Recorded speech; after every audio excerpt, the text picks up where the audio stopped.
How you doing, Kelly? Oh, chipper. Hello. Hello. Good afternoon, everybody. Happy Monday. Okay, I'm just going to get... Is it Tuesday? Holy cow. Happy Tuesday. We also lost track every day. Oh, my gosh. Time is... All right. It's Tuesday. Happy Tuesday, everybody. Okay, we're just going to get straight to it. As you know, we're going to do a trip preview for the President's upcoming ACONUS trip. The Admiral's here to do that preview, so I'm just going to invite him straight away. How y'all doing today? Okay, I think as you know, tomorrow President Biden will be heading to Hiroshima, Japan to participate in the G7. Since the President took office, revitalizing our alliances and partnerships and reestablishing America's leadership around the world has been one of his top priorities. Thanks in no small part to his hard work during the G7, you will see that our allies and partners are more united than ever. Over the last 15 months, the G7 has stood in solidarity with Ukraine following Russia's invasion, rallying the world to support Ukraine and cutting Putin off from the key technologies and financing around the globe. That solidarity with Ukraine is even stronger now than it was last year, and you'll see concrete action to further isolate Russia and weaken its ability to wage its brutal war. Of course, this display of unity will extend to other key economic and security issues as well. G7 leaders will demonstrate that we share a common approach to the challenges posed by the PRC, an approach that is grounded in common values. And we will also rally the world. We will also rally around the need for bold action to accelerate the clean energy transition, including by making President Biden's economic agenda a blueprint for G7 action to address the climate crisis and create good jobs.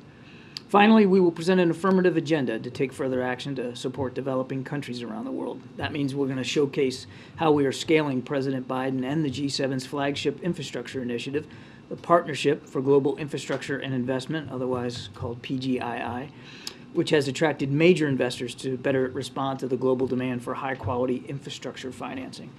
And we will reaffirm our commitment to help institutions like the World Bank evolve so that they can more effectively address global challenges that directly affect its core mission of poverty reduction, including climate change. Now, the President will also have an opportunity to meet with Prime Minister Kishida on the margins, where they will discuss ways to further strengthen our mutual security, economic, multilateral cooperation, and of course, look for ways to continue to improve our alliance with Japan. And he will also have the opportunity to meet with the leaders of the other members of the Quad, Prime Minister Modi of India and Prime Minister Albanese of Australia as well. So a very packed agenda here for the G7. President's looking forward to getting out there and having those discussions, and again, showing how united the G7 really is around a common range of security challenges and opportunities. Go ahead, Steve. Question there. You mentioned the President's going to meet the Quad leaders in Japan. Does that reflect the change to the back half of the trip? Is he not going to go to Australia anymore? That would have had the opportunity to meet with Prime Minister Modi and Prime Minister Albanese anyway at the G7. I don't have any additional changes or additional schedule items to speak to today. We're working through, thinking through the rest of the trip right now. And then, so the rest of the trip is now up in the air because of the negotiations. What I can speak to is the G7 and going to Hiroshima. The President's looking forward to that. We're taking a look at the rest of the trip. And this is a substantive question there. Can you speak a little bit about the implications of the debt limit showdown here at home on the President's credibility on the global stage? How can he rally the world if he can't rally lawmakers here in Washington? That's something as simple as, and fundamental as the full faith and credit of the United States. What message does that send abroad?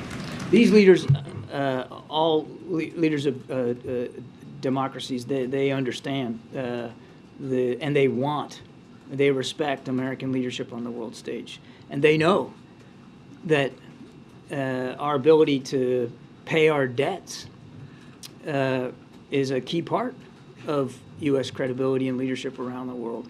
And so they understand that the President also has to focus on making sure that we don't default and on having these conversations with congressional leaders. And he'll be able to do that and have his team do that while we're at the G7. But these leaders of all around the world understand how important American credibility and leadership is, and that's why they understand how important it is that the President stay on top of this issue.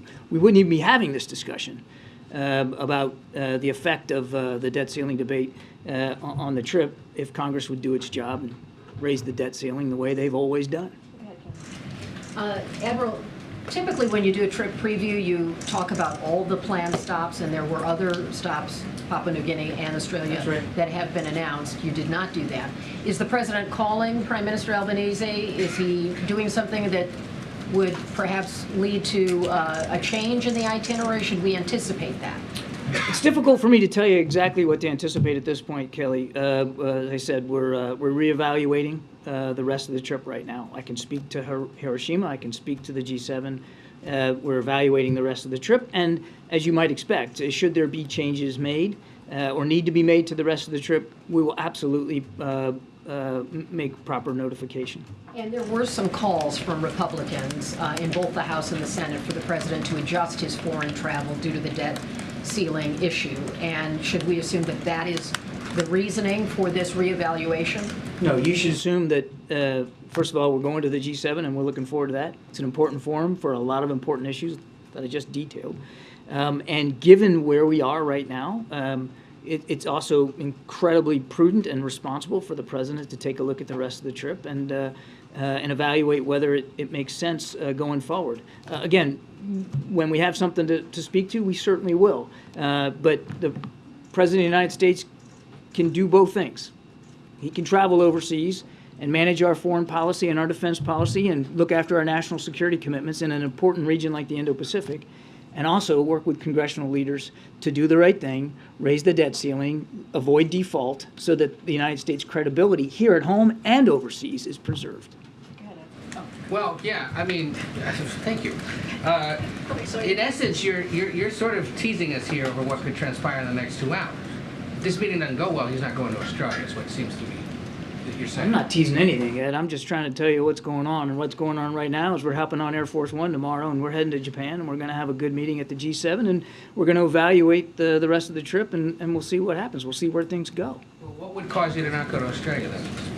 I'm not going to get into a hypothetical. I think we're going to evaluate where the situation is here and make a determination relatively soon. On Japan, many previous American presidents have been pressured or asked to apologize for the U.S. using a nuclear bomb over Hiroshima and Nagasaki. Does the president plan to do that when in Japan, or make any comments at all? The president plans to visit the memorial and to pay his respects to the lives of the innocents who were killed in the atomic bomb that was dropped on Hiroshima. But the focus of the trip, Ed, is what I just talked about in my opening statement. It's about the future. It's about getting the G7 together to talk about some common challenges and opportunities and to lay a framework down to address those challenges and opportunities together. And I think you're going to see that in the readouts and the discussions after each of these meetings. I gotta take something from the back. Go ahead. Thank you. On Africa, Kirby, good to see you. The President has explicitly acknowledged Africa's role in the world and in accomplishing and facing global challenges. And I've heard you say several times already this week that the leaders of the G7 will be talking about some initiative about how to work with other regions to face global challenges. Could you speak a little bit more about that and Africa's role, where leaders' minds will be focused and what they'll interrogate further on this trip? I talked about that a little bit in the opening statement when I talked about the PGII, the Partnership for Global Infrastructure and Investment, as a practical and useful and, quite frankly, more effective alternative to some of the infrastructure and investment programs that other nations have been trying to sell on the continent. And many nations on the continent are realizing that those opportunities, those financial deals are not necessarily all that they're cracked up to be.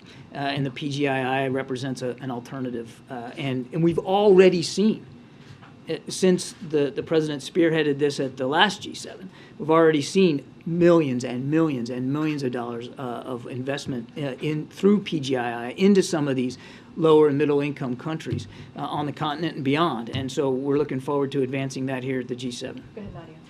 The next G7. Hi, John. I want to ask you about Lebanon. Does the administration support the French judge's decision to issue an arrest warrant against the head of central bank, Mr. Riyad Salameh, since the administration always wanted transparency in Lebanon and they always push for anti-corruption laws and regulations. That's really for the French to speak to. Do you support this? We support. Do you support the decision that the holding him accountable, the head of the central bank who's been accused of corruption, and you've been calling for Lebanon to fight corruption. Now they're indicting him. Why can't you support that decision? It is a French decision to speak to. Look, of course, all around the world, we speak out against corruption and try to hold leaders accountable as best we can. I think that goes without saying. But in this particular case, I'm going to have to point you to the French authorities. This is for them to speak to. Thanks. Hey, John. So you said a few moments ago that the president can do two things at once. He can do foreign policy, he can do domestic policy. You guys have said repeatedly before that the president can be president anywhere.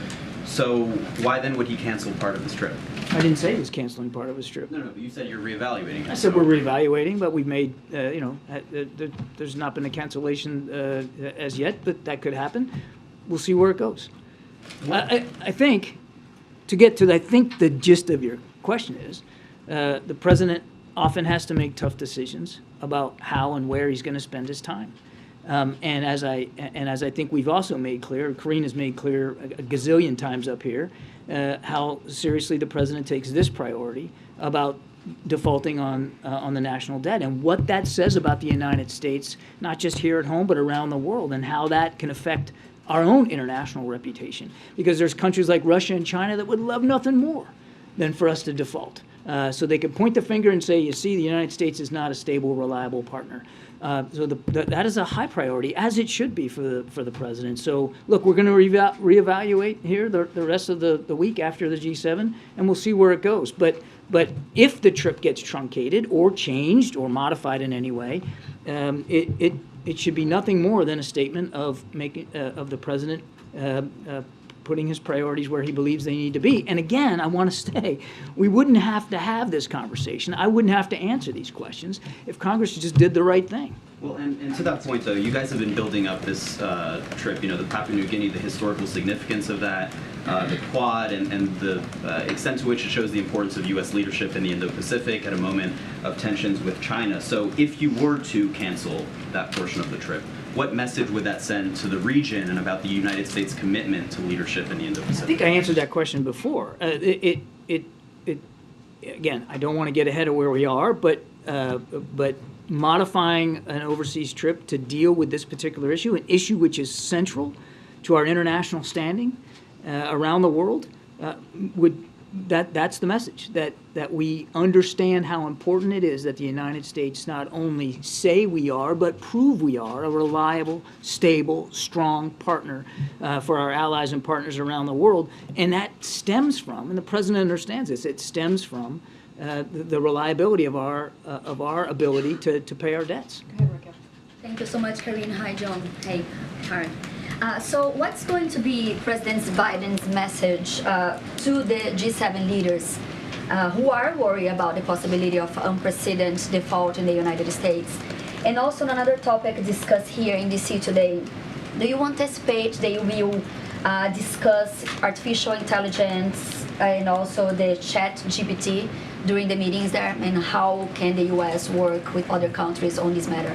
So on your first question, the president's message to the G7 will continue to be, as I said to Jeremy, that the United States is a strong, reliable partner, and that he's working hard to get the debt ceiling raised, as it should be, because he understands the importance of that to our international reputation and our credibility, and that they don't need to worry about that part of it. And look, as I said in my opening statement, and it wasn't just some accidental line I threw in there. Since day one, the president has focused on revitalizing our vast alliances and our network of partnerships. No other nation in the world enjoys that network the way the United States does, and the president has put an awful lot of personal capital into revitalizing those partnerships. And just look what that has done. Just pick one thing. Look at Ukraine. The convening power of the United States under President Biden and what we've been able to do internationally for Ukraine. That needs to continue. Ukraine will be on the agenda, of course. So that will be the president's message. Now, as for AI and and the chat function. Sorry, I can't. I don't know if that specific application is going to come up, but you can expect that as in the course of the discussions that they will be having, that these leaders will have a chance to talk about science and technology and the importance of appropriate behavior in that space. Ukraine, just very quickly follow up. Okay. Running out of time. Go ahead. Thanks, Karine. Reuters has reporting showing that the G7 countries are set to discuss concern about China's use of economic coercion in its dealings abroad, and that's going to be part of the larger joint statement that will be released in Japan. Wondering if you can confirm that. The PRC and managing that competition with them, as well as dealing with the full scope of challenges that the PRC presents in the Indo-Pacific region, will absolutely be on the agenda for the G7. And as I said in my opening statement, I think you can expect to hear at the end of those discussions that all the G7 leaders are of a common mind about how to deal with the challenges that the PRC presents. I won't get ahead of what's going to be said after those discussions, but it absolutely will be on the agenda, and I absolutely think you'll see at the end of it that the G7s are all like-minded. G7 nations are all like-minded. So economic coercion specifically will be a part of it? I think they're going to talk about the broad scope of coercive activities by the PRC, and economics is certainly a part of that. Yes, that will be part of the discussion, but so will be the security coercion that we see coming out of the PRC, whether it's in the East China Sea, whether it's in Taiwan Strait or the South China Sea. All that will be discussed. Thanks. John, I want to ask you about a developing story. We're just now hearing reports about an American convoy in Nigeria coming under attack. What can you tell us about it? Don't know a whole lot. I just got informed about that here before coming on out to talk to y'all. It does look like a U.S. convoy vehicles was attacked. What I can tell you is that no U.S. citizens were involved, and therefore there were no U.S. citizens hurt. But we are aware of some casualties, perhaps even some killed. But I don't want to get too far ahead of where we are right now. It just happened, and the State Department's looking into this. Go ahead. Given the number of questions you've taken on the debt limit here as it relates to the G7, how much do you expect that issue to kind of cast a shadow over these conversations? I mean, do you expect the president to answer questions about the process and the fallout and what may happen if with G7 leaders? Look, I'm not going to speak for other G7 leaders and what they may or may not want to ask the president, but we do not expect that this will, to use your phrase, overshadow the G7. There's an awful lot on the agenda. I just walked you through it. These are several full days of discussions about real meaningful issues to our national security and to that of our G7 partners. I do not expect that this is going to dominate the discussion. Go ahead, JJ. Can you comment on the report that a U.S. Patriot battery system may have been damaged in Ukraine in the latest Russian missile barrage? I cannot, no. Say whether, so if it were damaged, would the Ukrainians be able to repair it on their own, or would the U.S. have to? First of all, I can't confirm the reports, but you know, it would depend on the scope of the damage as to whether or not it could be repaired by the Ukrainians or whether we might need to help them. I think you know that even particularly in howitzers, oftentimes when we gave howitzers are an artillery piece firing artillery around, and many of them have been damaged in the fighting or just worn out by the fighting, and some were able to be repaired on site. Some we assisted the Ukrainians with repairs outside Ukraine. I just can't speak to this, but obviously if there was damage done to a Patriot system that needed to be repaired outside Ukraine, we would certainly assist with that. I just can't confirm it. The video that the U.S. has released asking Russian intelligence to share its secrets with the United States, why now? Why would any Russian share that kind of information? And what assurances, safety assurances, is the U.S. offering? You're talking about the video that the CIA released. It's not uncommon for them to do this, for one thing. They look for recruits, same as the U.S. Navy does. And so it's not uncommon for them to use video as an opportunity to see if they can encourage others to help them out. I'd refer you to CIA to speak to the efficacy of that process and that program, but it's not atypical for them to do that. And frankly, it would be irresponsible if they weren't doing that. Are you offering safety assurances, though? I mean, why would I'd refer you to the CIA to speak to the details of the program. Very much hoping that the U.S. will resume joining the TPP. Has there been any thought of that coming up? I don't have anything on the agenda with respect to TPP to speak This to. time, will you have a little chance to visit Japan? Last time you didn't get to get out of the hotel room. Me? Are you going to visit Japan, I Karine? mean, yeah, hopefully, we'll see. We'll be busy, we'll be very busy. Okay, we have to wrap this up. Anita, you have the last question.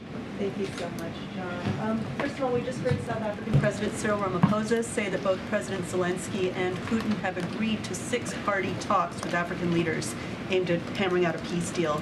Just wondering how the White House feels about peace this deal in Ukraine. Yeah, look, I'll say what I've said before. We would welcome any credible peace proposal put forward, even by a third party or third parties. Hang on, let me finish. Forces in Russia right now. Let me finish. We would support any third party peace proposal as long as it can be seen as credible, enforceable, and sustainable. And for those three things to be the case, it's got to be supported by President Zelensky and the Ukrainian people. Nothing about Ukraine without Ukraine. I've said it a million times. We'll keep saying it. We're not poo-pooing other peace proposal opportunities as long as they can be credible and sustainable and enforceable. And again, that means that the Ukrainians have to be 100% behind it. And it has to start with Ukrainian perspectives. It has to start with the UN Charter being a foundational element, and it has to start with President Zelensky's support and his 10-point proposal, at least referencing and be a part of that frame. So that's where we are. One more person. Go ahead, sir. Thank you so much. The situation in Pakistan has gotten worse from the last time that we spoke. I'm just, last time you said that the U.S. does want to see a stable Pakistan. Of course we do. Things are getting from bad to worse to anything update about that? And second question When you say bad to worse, what are you referring to exactly? 7,000 political party workers have been arrested. Journalists are missing. I mean, this is all happening. Supreme Court, there was yesterday a protest in front of the Supreme Court, you know, so... We want to see Pakistan be a success. And we want to see Pakistan, the government, live up to the strongest aspirations of the Pakistani people. Pakistan is an important partner in the region. They're suffering from the threat of terrorism every single day. And we're mindful of the challenges that they're facing politically and economically as well. And in the United States, they'll continue to find a good friend. Thanks. Thank you so much, Admiral. Appreciate it. Okay, we have a couple minutes left. Zeke? So the president over the weekend made a bit of news when he said that he was open discussing work requirements as part of this negotiation with Republicans that's underway. So can you clarify exactly what the president is negotiating on here, particularly when it comes to work requirements? He's under fire from a lot of Democrats right now. So, also, as the president said on Sunday, he will not accept proposals that take away people's health care, health coverage. So that is incredibly important to the president. He's been very consistent about that. As we've been having conversations with Republicans, or kind of the back and forth with Republicans as it relates to health coverage. And look, MAGA Republicans have been attacking, as you know, Affordable Care Act. That's been for many years now. They've tried over and over again to get rid of the Affordable Care Act and trying to take away health care from hardworking families. And again, 4 years now. And so clearly they haven't given up. And so that's what the president was speaking to. The bill, as you all know, threatens the health care for 21 million Americans. 21 million Americans. So the president has said, for this, not just for years, but specifically the past couple of months, that he's going to continue to fight for health care, fight for Americans and American families to make sure that they have that health care, and that's what he was specifically speaking to. The president, though, is willing to discuss work requirements when it comes to TANF, but not for Medicaid or SNAP. Is that's what we're talking about here? So look, when you think about the work requirements, that's something he voted for back in the 1990s. So it's been around for some time. Clearly, their program already have work requirements and still have that because of the law today. So just want to make that really clear. What we're talking about is making sure that something that the president has been pretty consistent about for these past several months is continuing to fight for health care coverage. And something goes down with this because, you know, what you're discussing right now is negotiating with congressional Republicans that they want done in order to raise the debt limit by this deadline at the first of the next month. So how are you not negotiating about the debt limit if you're negotiating about something that's No, it's we've been contingent on them agreeing to raise the debt limit. I hear you. We are right now having a conversation, negotiating on the budget. That's what the president has been very clear about. We want to go back to regular order and talk about appropriations. That's what we have, and we've been very clear that the debt limit needs to be taken care of. Congress needs to do their constitutional duty.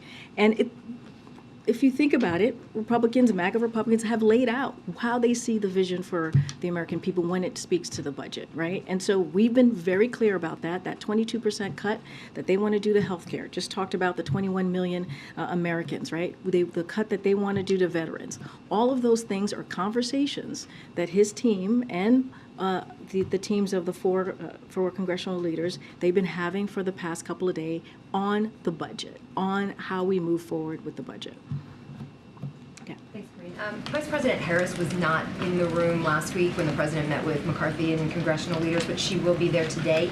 Can you tell us why she's part of this meeting and the role she's playing, and whether or not she's going to step in over the next couple of days when the president's traveling overseas, take on a bigger role in his absence? So, look, the vice president, this is not about the president's trip to Asia. So just want to be very clear. This is, and I said this last week, she has been a partner in this. She has been consulted multiple times on the budget, on preventing default. This is something that the president clearly respects her view. And for this meeting, he wants her to be part of this meeting so they can continue to consult. But now, of course, she'll be part of the meeting with the 4 congressional meetings. Look, he wants her input in this, and that's what we're going to see with this meeting today. But will she step in while he is overseas and do meetings? Like, what might she be doing now while he's in UK?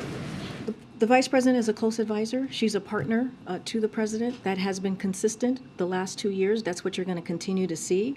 And she's been part of this process throughout these conversations about the budget, about not defaulting. So that is not going to change. And as I've said, as my colleague just said moments ago, the president could be president anywhere.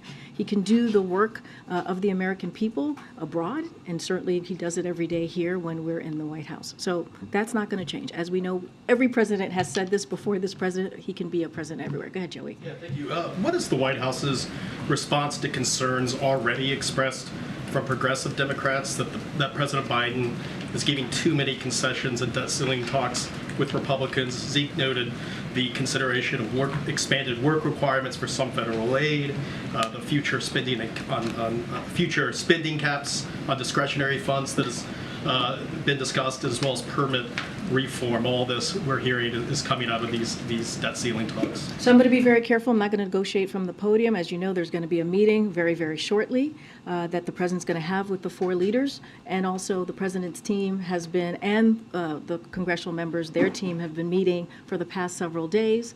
And it's been, as we see it, very productive. This is a president has been around the block a few times, right? When you think about negotiations, he knows how to make deals. He knows how this works, and there's no one more experienced in knowing how to get this done.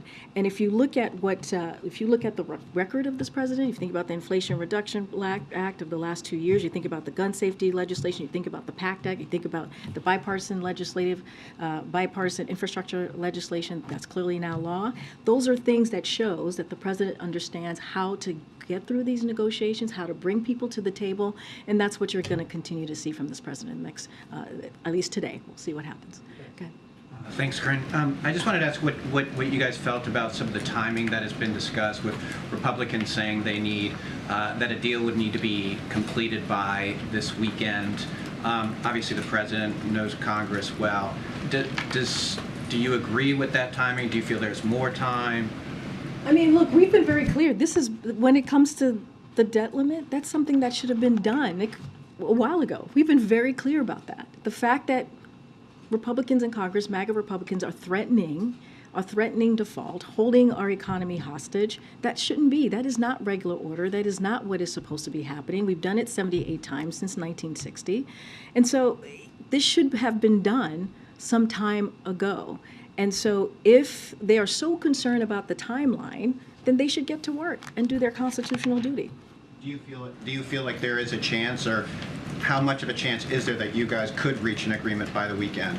You know, obviously the president would be in Asia, but could you reach the agreement by Do you have any level of confidence that you could finish by this weekend? So look, I'm not going to get into hypotheticals. The president is going to be meeting with congressional members in the next 15, 20 minutes. Look, the way that we see this process going, as you asked me about a deadline, a timeline, it should be done right now. Sooner the better. We should get this done. There's no reason for Congress to wait any longer to do their job.